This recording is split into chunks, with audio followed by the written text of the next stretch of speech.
Heading करिए linear dependence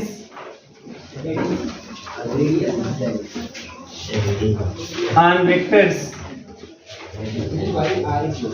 ठीक है, लीनियर डिपेंडेंस ऑफ वेक्टर्स, मतलब इसमें हम लोग देखेंगे, आप लोग पढ़ भी चुके हैं तो समझते भी होंगे, तो लेकिन ध्यान देना आपको कि कब हम वेक्टरों के सेट को हम कहते हैं लीनियरली डिपेंडेंट और कब वेक्टरों के सेट को हम लोग बोलते हैं लीनियरली इंडिपेंडेंट। वेक्टरों के सेट का मतलब ऐसा सेट जो वेक्टर स्पेस का फॉर्मेशन करता हो। वेक्टर स्पेस के ही एलिमेंटों को वेक्टर कहते हैं यहाँ पे, है ना। तो यहाँ वेक्टरों से मतलब कुछ और मत समझिएगा, है ना, एक्चुअल में वेक्टर स्पेस, तो किसी भी वेक्टर स्पेस के जो एलिमेंट होते हैं उसको हम वेक्टर कहते हैं। अब वो जो वेक्टरों का सेट है कब उससे हम बोलेंगे लीनियरली डिपेंडेंट, मतलब साइड में एल डी, और कब बोलेंगे लीनियरली इंडिपेंडेंट, मतलब साइड में एल आई। ठीक है, इसमें जो क्वेश्चन आते हैं एक आध दो थ्योरम है इंपॉर्टेंट जो आते हैं, और बहुत से थ्योरम है जो आपको ऐसे ही सामने से दिखेगा कि नहीं ये तो बड़ा आराम से है, कोई दिक्कत है ये नहीं, इसमें इजीली आपको प्रूफ होते हुए दिखाई देगा। एक ही दो थ्योरम थोड़ा सा हल्का सा फोकस करना होता है, और क्वेश्चन यहाँ से लगभग आते हैं क्वेश्चन, है ना। आपको सेट ऑफ वेक्टर दे देगा और बोल देगा कि इसको शो कीजिए कि एल डी है कि एल आई है। ठीक है, सबसे प्लस आपके लिए क्या होता है कि वो बोलता है कि शो कीजिए कि एल डी है कि एल आई है ना। अच्छा, एल डी है कि एल आई नहीं बोलता है, वो बोलता है कि शो कीजिए कि जो सेट ऑफ वेक्टर से इज एल डी, या तो प्रूफ कीजिए कि एल आई। इसमें आपको टारगेट पता होता है कि एल डी है, एल डी उसने बोला है एल डी ही लाना है, एल डी ही होगा, है ना, वही हाल एल आई पे होता है। तो कभी कभी क्या होता है कि ये जब टारगेट में पता होता है तो हम उसको, है ना, जबरदस्ती ला के दिखा देते हैं, हो जाता है, कर लेते हैं। अभी कुछ क्वेश्चन ऐसे भी आपको दिखाई देंगे, अगर मैं वहां पे अगर आपको दे दूंगा कि वो एल डी है कि एल आई है, बताओ आप, मैं नहीं बोल रहा हूँ कि इसको प्रूफ करो कि एल डी है कि एल आई है, तो एक आध क्वेश्चन हो सकता है आपको फंसा, है ना। आपको लगेगा कि अरे यार तो एल आई आ रहा है ना, वो रहेगा एल डी, या एल डी आ रहा है तो एल आई लगेगा, ऐसा है। लेकिन अब उसको हम लोग उस क्वेश्चन में बताऊंगा, कुछ भी अपने आप को दे, एक जो सिस्टमेटिक वे में बताऊंगा किस तरीके से क्वेश्चन को सॉल्व करेंगे, उस तरीके से आप सॉल्व करेंगे, है ना। आपको कुछ देखने की जरूरत नहीं क्वेश्चन में क्या दिया है, एल डी प्रूव करने के लिए दिया है कि एल आई प्रूव करने के लिए दिया है, आपको कहीं पे कुछ देखने की जरूरत ही नहीं है। आप बड़े ही आसानी से जो है, बहुत आसानी से, है ना, आप उसको सिस्टमेटिक वे में जो स्टेप मैं बताऊंगा उसको आप फॉलो करते जाएंगे, ऑटोमेटिक जो होगा वो आएगा, उसमें कोई डाउट नहीं रह जाएगा। लेकिन जो बताऊंगा उस तरीके से सॉल्व कीजिए, क्योंकि देखिए आपके इसमें इक्वेशन बनते हैं, इक्वेशन को ही सॉल्व करना होता है, जैसे आप पढ़े हैं इक्वेशन को सॉल्व करो। अब इक्वेशन को सॉल्व करने के लिए कुछ लोग लगते हैं एक्स्ट्रा दिमाग लगाने, है ना, लगते हैं इसमें एक मान उसमें एक मान इसमें रख के किसी तरह से सॉल्व कर देते हैं, बट उसको फॉलो नहीं करना है। हम लोग जो है क्रॉस मल्टीप्लिकेशन मेथड, वज्र गुणनखंड विधि को ही फॉलो करेंगे, और उसमें भी एक चीज का ध्यान रखेंगे, मैं जरूर आप लोगों को बताया हूँ पहले भी, कि अगर मान लीजिए ऐसा कुछ बन गया 0 इंटू के इज इक्वल 0 टाइप का कुछ बन गया, तो जान लीजिए के की कोई वैल्यू भी हम रख सकते हैं, यहाँ पे के की कोई भी वैल्यू हो जाएगी। ये यही मेन होता है कि अगर यहाँ पे अगर ऐसा कोई इक्वेशन बनता हुआ आपको दिखाई देता है लास्ट में 0 इंटू के इज इक्वल 0, तो के की वैल्यू तो कुछ भी हो सकता है, के की वैल्यू हर एक वैल्यू सेटिस्फाई कर जाएगा इस इक्वेशन को। के इक्वल टू 1 रखेंगे वो भी सेटिस्फाई करेगा, 0 इंटू 1 0 आता ही है, के इक्वल टू 2 भी सेटिस्फाई, 0 इंटू 2 2 आपका 0 आता ही है। बात समझ में आ रही है। अगर ऐसा है कि a इंटू के इज इक्वल टू 0, मतलब ये आपका नन जीरो है, तब ऐसे केस में कोई दिक्कत नहीं है, ऐसे केस में फिक्स के इज इक्वल टू 0, मतलब कुछ ऐसा आ गया 2 इंटू के इज इक्वल टू 0, कुछ सोचना ही नहीं है, के इज इक्वल टू 0, है ना, -1 इंटू के इज इक्वल टू, कुछ सोचना ही नहीं है, के इज इक्वल टू 0। लेकिन 0 इंटू के इज इक्वल टू 0 जैसे आया, तब यहाँ पे के की कोई भी वैल्यू आप रियल नंबर में रख सकते हैं, वो सब के की वैल्यू हो जाएगी, सब सेटिस्फाई कर जाएगा। बस समझ आ रही है, ये चीजें होती हैं, बस यही, बस हल्का सा यही होता है, और इसी पे यही आपको अगर दिमाग में रहेगा तो कोई सेट आपको दे दे आप कभी कंफ्यूज नहीं होंगे और आसानी से कर जाएंगे। लेकिन नियम को लगाना है क्रॉस मल्टीप्लिकेशन वाला, और फिर इक्वेशन बना के सॉल्व करना है। चलिए मैं उसको करूंगा, अब देखते रहेंगे, कोई समस्या नहीं होगी। सबसे पहले हम वेक्टरों के सेट को हम कब कहते हैं एल डी, कब कहते हैं एल आई। मान लीजिए हमारे पास सेट ऑफ वेक्टर है ना, उसमें मान लीजिए U1 है, U2 है, U3 है, इस तरीके से UN है, ये आपका सेट ऑफ वेक्टर है ना। अब इसको एल डी या एल आई बोल रहा है, तो आप क्या कीजिए, इतने ही नंबर में आप स्केलर ले लीजिए, फील्ड से एलिमेंट ले लीजिए, जितने नंबर में आपके पास वेक्टर हैं उतने ही नंबर में आप फील्ड से स्केलर ले लीजिए। तो आप स्केलर ले लीजिए, है ना, ए आई बिलोंग्स टू एफ, जहां पे आई रन करेगा फ्रॉम 1 टू n। मतलब आपने कौन सा स्केलर ले लिया, A1 ले लिया, A2 ले लिया, A3 ले लिया, A4 ले लिया, डॉट an। देखो जब भी सेट ऑफ वेक्टर आपके पास मान लीजिए U1 से लेके UN तक है, उसको देखना है कि वो LD है कि LI है, तो आप तुरंत उतने ही नंबर में आप स्केलर ले लेंगे, जो कि कहां से लेंगे, फील्ड से लेंगे, ठीक है ना, क्योंकि फील्ड के एलिमेंट को स्केलर बोलते हैं। अब ले लेंगे और फिर बनाएंगे लीनियर कॉम्बिनेशन। लीनियर कॉम्बिनेशन बना दीजिए A1 U1 plus A2 U2 plus A3 U3 और plus data dot plus AN U, इसको बोलते हैं लीनियर कॉम्बिनेशन। ये लीनियर कॉम्बिनेशन बना दीजिए। अब इसका रिजल्ट आप देखिए कि जीरो कब आ रहा है, इसका रिजल्ट देखिए कि जीरो कब आ रहा है। अगर सभी स्केलर के जीरो होने पे ही इसका रिजल्ट जीरो आ रहा है, याद रखिएगा, है ना, फॉर मतलब A is equal to zero for every AI is equal to zero. मतलब ये जो लीनियर कॉम्बिनेशन का रिजल्ट है, ये जीरो तभी आ रहा है जब सभी स्केलर जीरो हो रहे हैं, तभी ये जीरो आ रहा है। तो ऐसे केस में ये जो सेट ऑफ वेक्टर है उसको बोलते हैं LI, बोलते हैं कि ये एक दूसरे पे डिपेंड नहीं करते, ये लीनियरली इंडिपेंडेंट है। बात समझ में आ रही है? अगर मान लीजिए ऐसा है कि इस लीनियर कॉम्बिनेशन का रिजल्ट जीरो तो दिख रहा है ना, but all AI is not equal zero, लेकिन सभी AI जीरो नहीं है, कुछ ही जीरो है। सभी जीरो नहीं है इसका मतलब इसका भाव निकल रहा है कुछ जीरो है ना। तो अगर सभी जीरो नहीं है, मतलब कुछ ना कुछ उसमें नन जीरो भी निकल जाए, और तब भी आपका जो है लीनियर कॉम्बिनेशन रिजल्ट जीरो आ जाए। मतलब ये जो A1 से लेके AN तक जो स्केलर लिए गए हैं, अगर इसमें से किसी एक भी स्केलर की वैल्यू नन जीरो हो जाए, उसके बावजूद भी लीनियर कॉम्बिनेशन का रिजल्ट जीरो आ जाता है, तब ऐसे सेट ऑफ वेक्टर को हम लोग बोलते हैं LD। मतलब इसका मतलब इस सेट ऑफ वेक्टर में जितने भी वेक्टर हैं, ये सब एक दूसरे पे क्या करेंगे, डिपेंड करेंगे। LD मतलब ये चीज बात समझ में आ रही है? अच्छा, अब ये चीज को समझते रहिएगा। LD LI ये जो तरीका होता है इसकी, LD का मतलब कि जो वेक्टर है दूसरे पे डिपेंड करेंगे। तो जब आपको कोई क्वेश्चन दिया जाएगा ना, तो बहुत से क्वेश्चन को देखता बता दें कि डिपेंड करेगा कि नहीं करेगा, है ना। ये देखते ही आपको मालूम हो जाना चाहिए मैक्सिमम क्वेश्चन में, है ना, कि ये डिपेंड करेगा कि नहीं करेगा, वो आपको खुद ही पता चल जाएगा आसानी से, कोई समस्या नहीं है ना।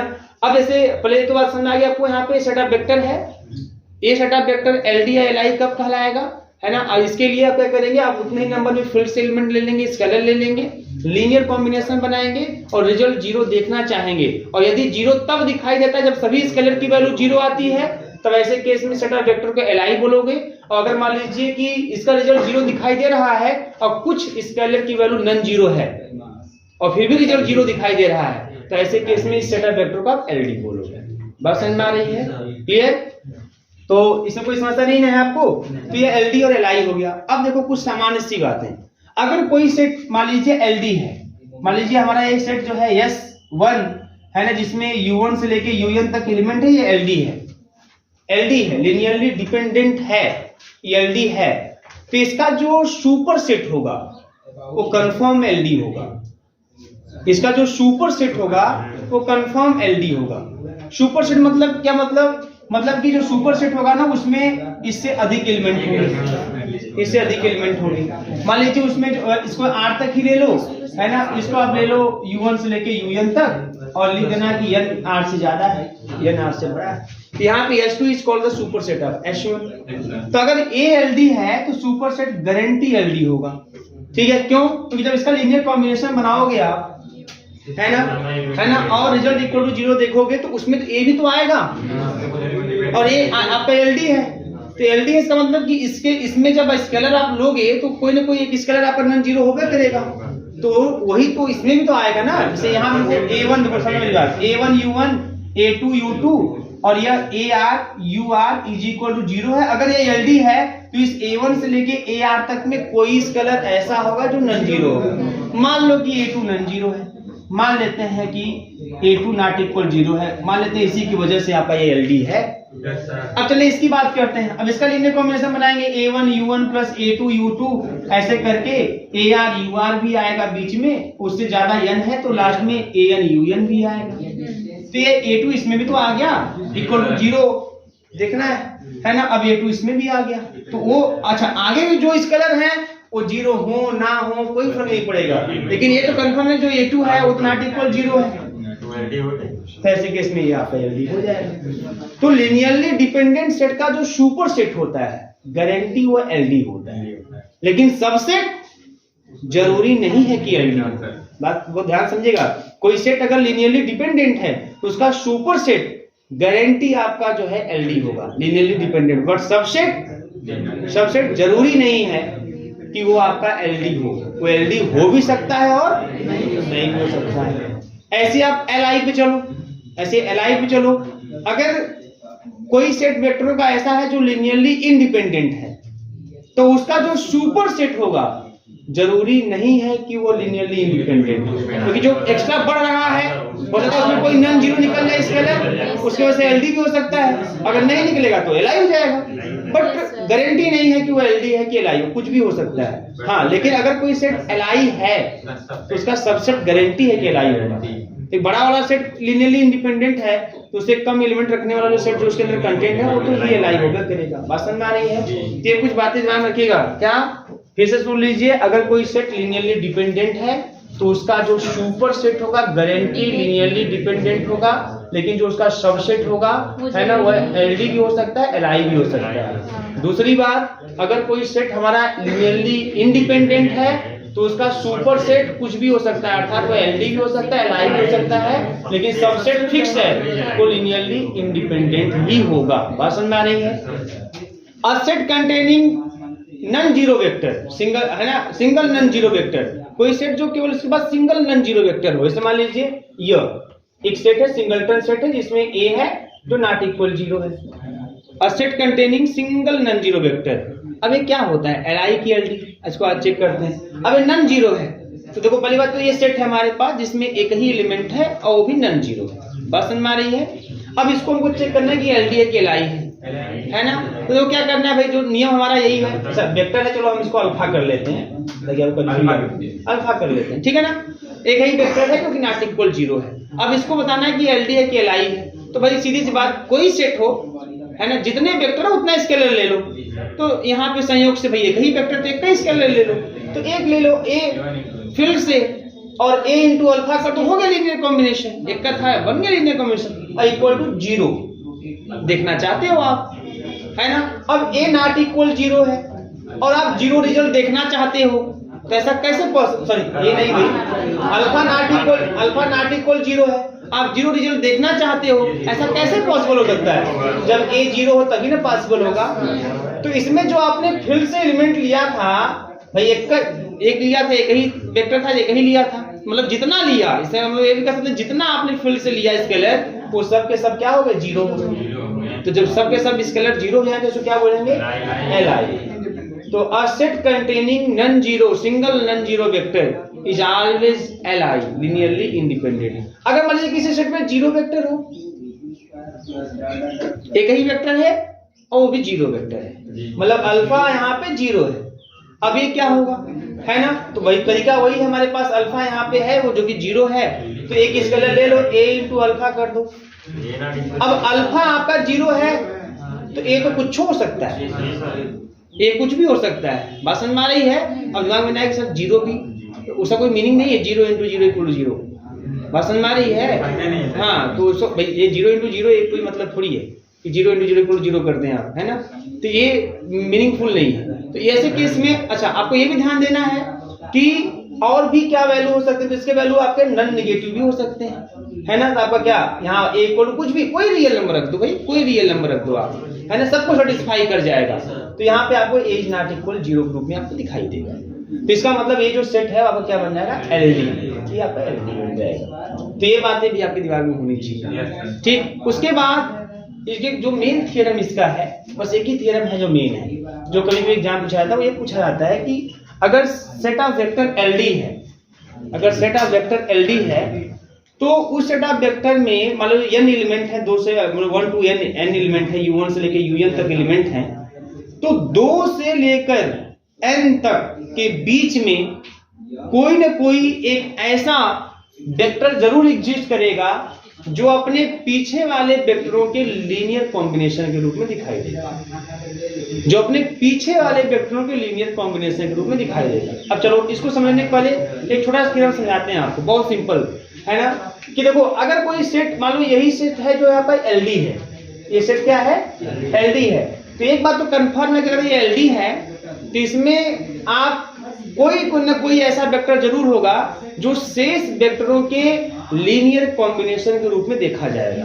अब कैसे ये चीज बात कैसे समझ में आएगी? तो ये एलडी है, तो एलडी तो इसका मतलब यह हुआ बेटा कि आप इतने ही नंबर में आप फिर से एलिमेंट ले लोगे, है ना, और बनाओगे linear combination a1 u1 plus a2 u2, ऐसे आप लीनियर कॉम्बिनेशन बनाओगे और रिजल्ट 0 देखना चाहोगे। और चूंकि एलडी है तो कन्फर्म है कोई ना कोई स्केलर आपका नॉट इक्वल 0 होगा।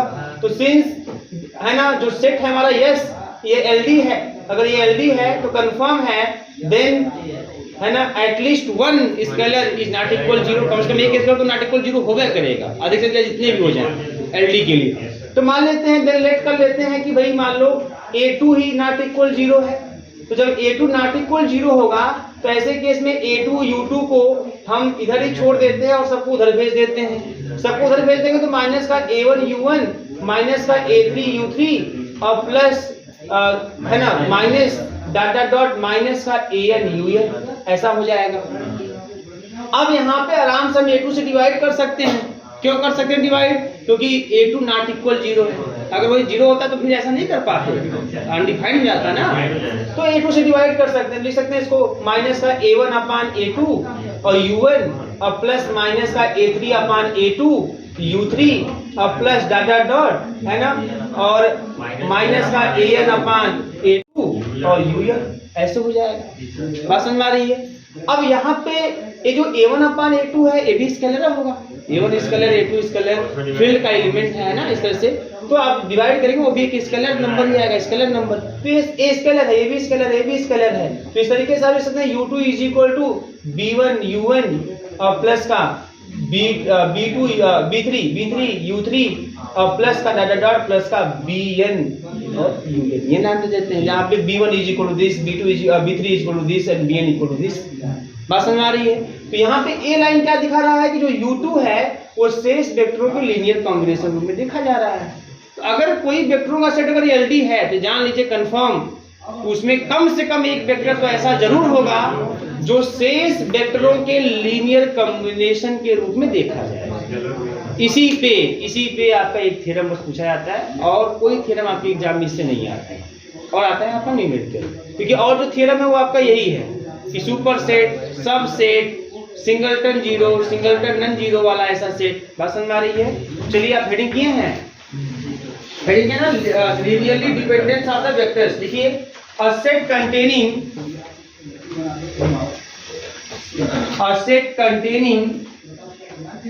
the vectors,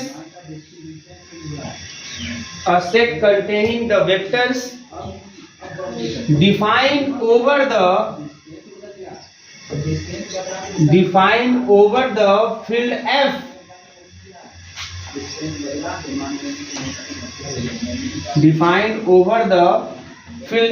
is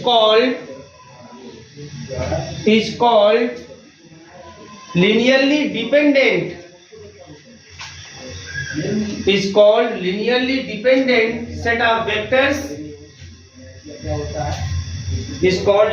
dependent set of vectors if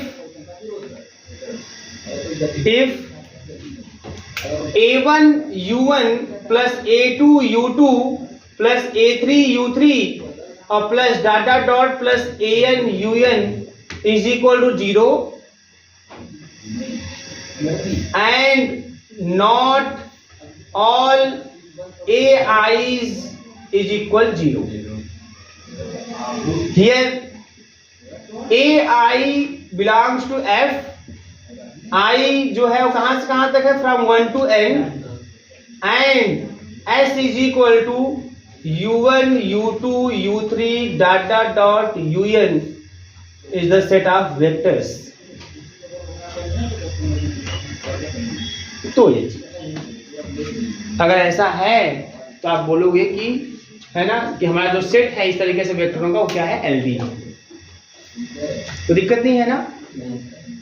not all ai is equal 0, मतलब जो जितने भी आप स्केलर लिए हो a1 से लेके an तक सब 0 नहीं होने चाहिए, और फिर भी लीनियर कॉम्बिनेशन रिजल्ट क्या आना चाहिए, 0 आना चाहिए। अगर ऐसा हो रहा है तो आप उसको बोलोगे एलडी। ठीक है, अब हेडिंग कीजिए नेक्स्ट। ठीक है, linear independence of the vectors, linear independence of vectors, ठीक है, अर्थात एल आई। कब हम वेक्टरों के सेट को एल आई बोलते हैं, है ना। तो लिखिए, अब मैं उतना ही ओवर द फील्ड ऐसे लिखाने की जरूरत नहीं है, लिखिए सीधे a set of vectors, a set of vectors S, set से दिखा, सेट को एस से दिखा दीजिए, और u1 u2 dot un is said to be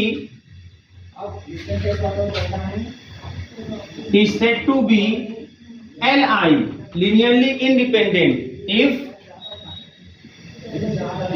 a1 u1 plus a2 u2 plus a3 u3 plus dot plus an un is equal to 0 and all ai's is equal 0। सभी scalar 0 होने चाहिए, है ना। और ai कहाँ belong कर रहा है, f, ये f का वैल्यू। तो अगर सभी स्केलर की वैल्यू 0 है और तब जाके लीनियर कॉम्बिनेशन का रिजल्ट 0 आ रहा है, तो ऐसे केस में सेट ऑफ वेक्टर को हम क्या बोलते हैं, लीनियरली इंडिपेंडेंट। देखो एक चीज बहुत ध्यान से, एक चीज है जो बोलने का तरीका होता है कि सभी स्केलर 0 होने पर ही अगर लीनियर कॉम्बिनेशन का रिजल्ट 0 आ रहा है तब एल। तो अगर मान लीजिए सभी स्केलर 0 नहीं है और फिर भी लीनियर कॉम्बिनेशन का रिजल्ट 0 दिखाई दे रहा है तब एल। ये चीज होता है ना।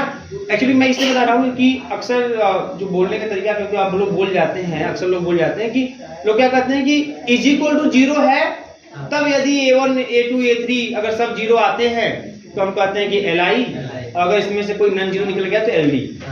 इज इक्वल टू 0 होने पे ऐसा नहीं होता है, बोलने का तरीका उल्टा होता है। अगर सभी स्केलर 0 हैं तब जाके लीनियर कॉम्बिनेशन का रिजल्ट 0 आ रहा है, तो ऐसे वेक्टर के सेट को हम बोलते हैं li। अगर मान लीजिए सभी स्केलर 0 नहीं है फिर भी लीनियर कॉम्बिनेशन का रिजल्ट 0 आ रहा है, तब हम कहते हैं ld। ये तरीका होता है ना।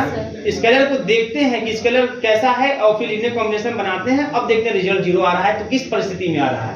स्केलरों, सभी स्केलरों के 0 होने पर रिजल्ट 0 आ रहा है, या उसमें से कुछ आपके स्केलर ऐसे भी है जो नॉन 0 है फिर भी रिजल्ट 0 आ रहा है, ये चीज देखते हैं।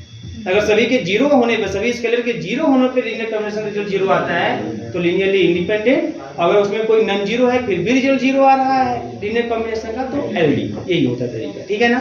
क्लियर है। चलिए अब मैं आपको क्वेश्चन बताता हूँ, उसका कैसे क्वेश्चन करते हैं। क्वेश्चन लिखिएगा, बहुत ही आसान,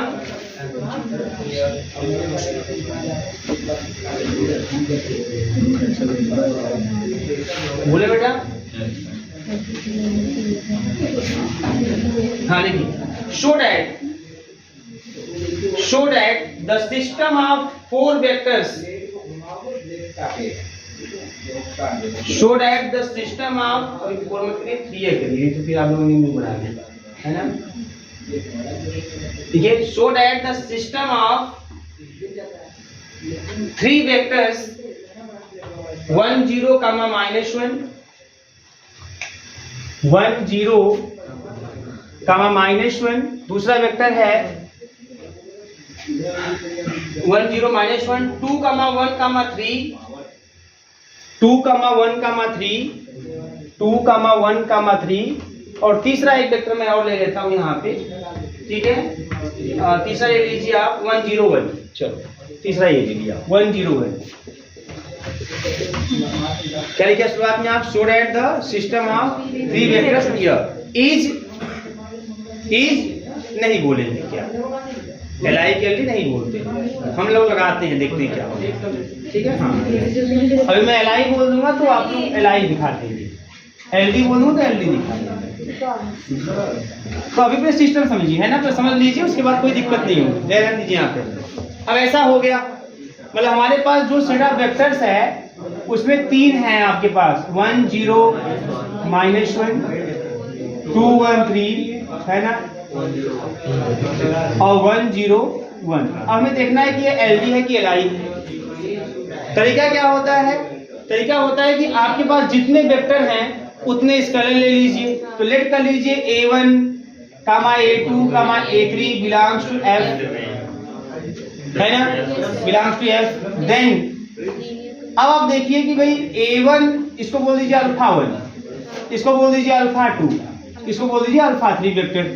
तो अब A1 alpha 1 plus A2 alpha 2 plus A3 alpha 3 का रिजल्ट 0 देखने की कोशिश करिए और देखिए कब दिखाई दे रहा है 0। क्या सभी A1 A2 A3 के 0 होने में दिखाई दे रहा है कि कोई ऐसा भी जो नॉन जीरो फिर भी रिजल्ट 0 दिखाई दे रहा है? हेलो, कैसे करेंगे बड़ा ध्यान समझिएगा। A1 अल्फा 1 1 0 माइनस 1 और प्लस A2 अल्फा 2 2 1 3 और प्लस A3 है ना 1 0 1। बात समझ में आ रही है? इज इक्वल टू क्या कर दिया 0। हम देखना चाहते हैं और देखना चाहते हैं कब ये 0 होता है। क्या सभी A1 A2 A3 के 0 होने पे होता है? कैसे होता है? ठीक है, अब देखो यहाँ पे, अब यहाँ पे अगर मल्टीप्लाई करोगे फिर जोड़ोगे तो कुछ ऐसा बन जाएगा। कैसे मालूम है? A1 प्लस 2A2 और प्लस A3। कंफर्म समझ में आ रहा है ना? फर्स्ट ना समझ में आया तो देखो बहुत सिंपल, A1 का गुणा तीनों में कर लो, A2 गुणा तीनों में कर लो, A3 गुणा तीनों में कर लो। फिर जो तरीका होता है जोड़ने का 3 टपल का, सबका फर्स्ट एलिमेंट जोड़ दो, गामा सबका सेकंड एलिमेंट जोड़ दो, गामा सबका थर्ड एलिमेंट जोड़ दो। क्या हो गया? दूसरा भैया, दूसरा एकदम बाकायदा लिखिए, एकदम आलस नहीं आना चाहिए कि 0 आगे छोड़ो हम यहीं पे, छोड़ोगे तो मुंह बनाओगे फिर। है 0 A1 1 A2 है ना और प्लस 0 A3। मन में आएगा क्या नोटंकी है, 0 क्या लिखे, A2 लिख के खाली कर दें। लेकिन अगर ऐसा आप करेंगे तो आपको बाद में क्रॉस मल्टीप्लिकेशन वाले में कंफ्यूजन क्रिएट होगा, है ना। आपको आधा अधूरा लगेगा तो फिर आप हो सकता है इधर उधर गुणा कर दें, इसलिए पूरा एकदम पूरा उसको फुल दिखाइए। फिर माइनस का A1 और प्लस का 3A2 और प्लस का A3 है ना इज इक्वल टू 0। अब बड़ा ध्यान दो यहाँ पे, ये 0 कब आएगा? अब इस 0 को ऐसे लिखो, एक्चुअली 3 टपल का सेट है तो 3 टपल का 0 ऐसा होना चाहिए। अब ये बराबर 0 है तो ऐसा तभी होगा जब AB 0 AB 0 AB A कमा B 0 के बराबर तभी आएगा जब AB 0 होगा B भी 0 होगा, क्योंकि इसमें आर्डर पेयर में 0 कमा 0 को ही 0 बोलते हैं। अगर 1 कमा 0 हो तो ये 0 थोड़ी है, असल में दोनों 0 होना चाहिए। तो अगर ये बराबर 0 है, बराबर 0 है तो ये भी 0 है, A भी 0 है, A भी 0 है। तो चलो A1 plus 2A2 plus A3 बराबर 0, 0 A1 plus 1 A2 plus 0 A3 is equal 0, minus का A1 3A2 plus A3 is equal 0। ऐसे कर दीजिएगा, तुरंत बनाइएगा फर्स्ट सेकेंड थर्ड। हाँ, अब हाँ नहीं बोलेंगे मैं लगाऊंगा भी नहीं, बता देगा। तो ये फर्स्ट सेकेंड थर्ड इक्वेशन हो गया। अब इक्वेशन फर्स्ट सेकेंड से बात करते हैं। From equation first and second कोई दो ले लीजिएगा, आप दोबारा बार फ्री है, आप इन तीनों में से कोई भी दो आप इक्वेशन ले लीजिए। तो चलो फर्स्ट एंड सेकेंड की बात करते हैं और क्रॉस मल्टीप्लिकेशन लगाते हैं। तो A1 अपान A2 अपान A3 अपान यही लिखते हैं, ऐसी तरीका होता है। अब A1 अपान ऐसे ही करते हैं ना निशान, इसको से क्लोज कर देते हैं। 2 मल्टीप्लाइड बाई 0 0 माइनस लगाते हैं, फिर 1 मल्टीप्लाइड बाई 1 यह हो गया। फिर A2 अपान करेंगे तो अभी ऐसे गुणा करें तब उल्टा गुणा करिएगा, इसका इसमें करिएगा 0 इंटू 1 0 माइनस और फिर 1 इंटू 0। क्लियर है? अब A3 का नंबर ऐसे क्लोज कर दीजिए। अब फिर सीधा हो जाइए 1 इंटू 1 1 माइनस 2 इंटू 0 0 ऐसे कर दीजिए जी। क्या बात है, सीधा लास्ट में सीधा ही होना है, लास्ट में सीधा ही होना है। बीच में कितना उलट पुलट लो, लास्ट में सीधा ही हो जाओगे। ये बात समझ आ रही है? ध्यान दीजिए भैया। अब ये ऐसा हो जाएगा A1 अपान -1 A2 अपान 0 A3 अपान 1, ये सभी रेशियो सेम है, इज इक्वल टू K मान लेते हैं। ठीक है ना? अब ऐसे हंसते हुए जाइए, इज इक्वल टू K मान लेते हैं, इससे अच्छा माहौल बनता है ना कि एक तरह से कोचिंग एक परिवार है। अगर परिवार के सभी लोग जहां मांगे तहां खिलखिला रहे हैं, ये होता है कि इसका मतलब कि हाँ क्या इसका मतलब सुखी परिवार है। यहाँ देखिए A1 इज इक्वल टू जाएगा माइनस का K, A2 equal to 0, A3 is equal to plus K। ऐसा करें, इसे दो को सॉल्व करिएगा, ऐसे A1 A2 A3 के जो वैल्यू है इन टर्म्स ऑफ k निकाल लीजिएगा, या 0 into k लिख सकते हो, कोई दिक्कत नहीं, निकाल लीजिएगा। अब जो तीसरा जो छोड़े हो, जिसको आप अभी नहीं लिए हो यहाँ पे, उसमें इसको रख दीजिएगा, ठीक है ना। तो फ्रॉम इक्वेशन 3, वो ध्यान समझिएगा, फ्रॉम इक्वेशन 3, इक्वेशन 3 की बात करते हैं, फ्रॉम इक्वेशन 3, तो इक्वेशन 3 क्या है, पहले माइनस का A1 है प्लस का 3 A2 है, जो छूटा है। अगर आपने पहला तीसरा लेके सॉल्व किया होता तो दूसरे में रखते, अगर आपने दूसरा तीसरा लेके सॉल्व किया तो पहले में रखते, ठीक है। इसमें कोई नहीं कि आप एकदम पूरा हमको फॉलो करिए। माइनस का A1, तो माइनस का A1 की जगह माइनस का k, प्लस का 3 A2 की जगह 0 और A3 की जगह पे प्लस का k = 0। अब देखो जल्दबाजी नहीं करेंगे, बात समझ आ रही है बेटा। यहाँ पे क्या मिलने वाला पता है आपको, ठीक है, ध्यान देना यहाँ पे, या प्लस का k और प्लस का k = 0, बात समझ आ रही है ना। अगर मान लो यहाँ माइनस आता, एक बात और समझो, यहाँ पे अगर माइनस आता तो अपने भावनाओं पे काबू रखते हुए आप आगे बढ़ते, इन्हें काट देते तुरंत, वहीं पे सरेंडर कर जाते आप लोग, बात समझ आई ना। आपको काटना नहीं है, तो वहां पे मेरी बात ध्यान समझिएगा। यहाँ मान लीजिए यहाँ पे 2k -2k ऐसा कुछ भी आया तो काटना नहीं है आपको, आप k को कॉमन कर लेंगे और 1 - 1 लिख देंगे और फिर लिखेंगे 0 into k 0, ऐसे इस फॉर्म में ले जाएंगे और तब बोलेंगे k की वैल्यू कुछ भी, अब कुछ भी ले लीजिएगा बिना मार झगड़ा किए, कोई 1 मान ले तब भी सही, कोई 2 मान ले तब भी सही, कोई मान लीजिएगा, ठीक है ना, 0 को छोड़ दो, क्योंकि 0 into 0 कोई मतलब नहीं है, नॉट मीनिंगफुल, बात समझ में आ रही है ना। तो ये चीज ध्यान देना है। अब यहाँ क्या हो गया, k + k = 0 मीन्स 2k = 0, और जब ऐसा होता है तो कोई डाउट नहीं, कंफर्म है कि यू गेट k = 0, और जब k = 0 मिल गया आपको, देन A1 की वैल्यू भी क्या मिलेगी 0, A2 तो 0 है ही, A3 भी 0, तो सभी स्केलर 0 हो गए। इसका मतलब जो आपको दिया गया तो Li है ना, लीनियरली इंडिपेंडेंट। ये बात समझ आ रही है। एक बात और समझिए, एक बात और समझिए, आप लगे हाथों, ये मैं मिटा दे रहा हूं, इसकी कोई जरूरत नहीं है। अब ये देखो हमारा x एक्सिस है और ये हमारा y एक्सिस है और ये हमारा z एक्सिस है, ठीक है ना। 1 0 -1 कहाँ आएगा, ये -x एक्सिस है, ये -y एक्सिस है और -z अंदर की तरफ, बहुत ध्यान से, कुछ इमेजिनेशन भी चलेगा। 1 0 -1 कहाँ आएगा, है ना, अगर देखा जाए तो कहाँ आने वाला है ना, 1 0 -1, तो x एक्सिस पे 1, x एक्सिस पे 1 मतलब है ना, y पे 0 मतलब कोई दिक्कत नहीं है ना, और z पे -1 अंदर, वो अंदर किसी पॉइंट पे जाएगा, बात समझ आ रही है। दूसरा सोचो 2 1 3, x पे 2, y पे 1, z पे 3, या बाहर स्पेस में किसी पॉइंट पे आएगा। तीसरा 1 0 1, x पे 1 और y पे 0, z पे 1, है ना, तो इसको भी मिलाएंगे आप, तो ये भी कहीं बाहर, ये तीनों पॉइंट हाँ प्लेन में है। और कौन से प्लेन में आपको पता होना चाहिए कि अब x है z है तो x z में भी दिखाई देगा, y तो 0 है, बस ध्यान दीजिए यहाँ पे, एक चीज और समझिएगा यहाँ पे। तो ऐसे केस में ये जो है कहीं पर भी एक दूसरे पे डिपेंड होते दिखाई नहीं दे रहे हैं। ऐसा डिपेंड कैसे दिखाई देगा, मान लो देखो ऐसे, मान लो ऐसा आ गया, अभी तो मैं यहाँ पे आप कंफ्यूज हो रहे हैं थोड़ा सा, क्योंकि यहाँ पे 3D ज्योमेट्री है, 3D फिगर दिख रहा है आपको। अगर देखो ऐसा होता है 2D में, समझो मेरी बात ध्यान से, ऐसे 1 2 है और 2 4 है, आपसे मैं पूछता बताओ 1 2 2 4 है ना, ये जो सेट ऑफ वेक्टर ऐसे है वो LDA कहलाई है, तो कोई समस्या नहीं है। 1 2 और 2 4 अगर आप दिखाते तो 1 2 1 2 यही ना आता, यही पॉइंट, ये 1 2 2 4 2 3 4 है ना, यहाँ पर यही पॉइंट आता, बात समझ आ रही है, और ये एक ही लाइन में आता, तो ऐसे में डिपेंडेंट, अब करके देखोगे डिपेंडेंट। ऐसे 1 0 0, वो ध्यान समझो, 1 0 0 इसी पे आएगा कहीं पे 1 0 0, और 0 1 0 इसी पे कहीं आएगा 0 1 0, और 0 0 1 यहाँ कहीं आएगा। क्या है, क्या दिख रहा है, LI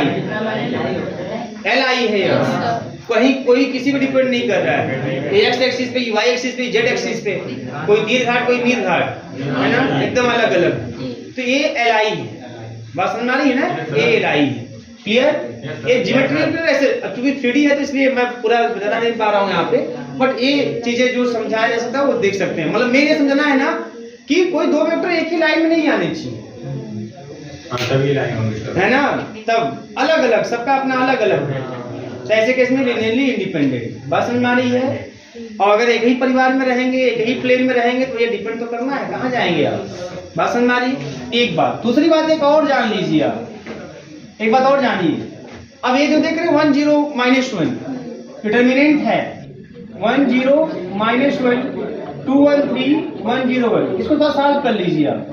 1 प्लस 1 आएगा माइनस का 0, है ना, माइनस का 0 या ड्रॉप, 2 माइनस का 3 कुछ वाला फर्क नहीं पड़ता, प्लस माइनस का 1, बात नहीं, 0 माइनस का 1, क्या मिलेगा आपको 1 और +1, ये ना मिल गया, यही ना, अब क्या प्लस मान खत्म हो गया ना, और ये -+1 2 आ गया, विच इज नॉट इक्वल 0।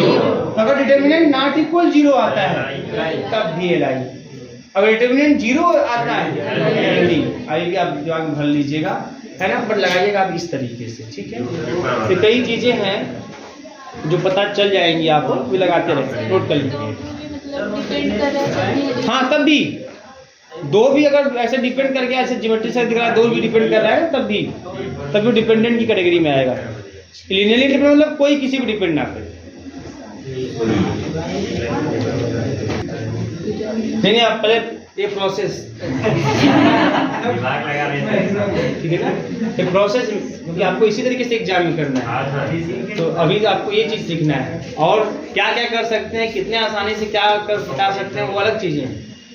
तो 0 2 -4 1 -2 -1 एंड 1 -4 3, ये सेट ऑफ वेक्टर है, इसको चेक करके बताना है आपको कि ये एल आई है कि एल आई, ठीक है। 0 2 -4 1 -2 -1 एंड 1 -4 3, ठीक, इसको बताइए आपको।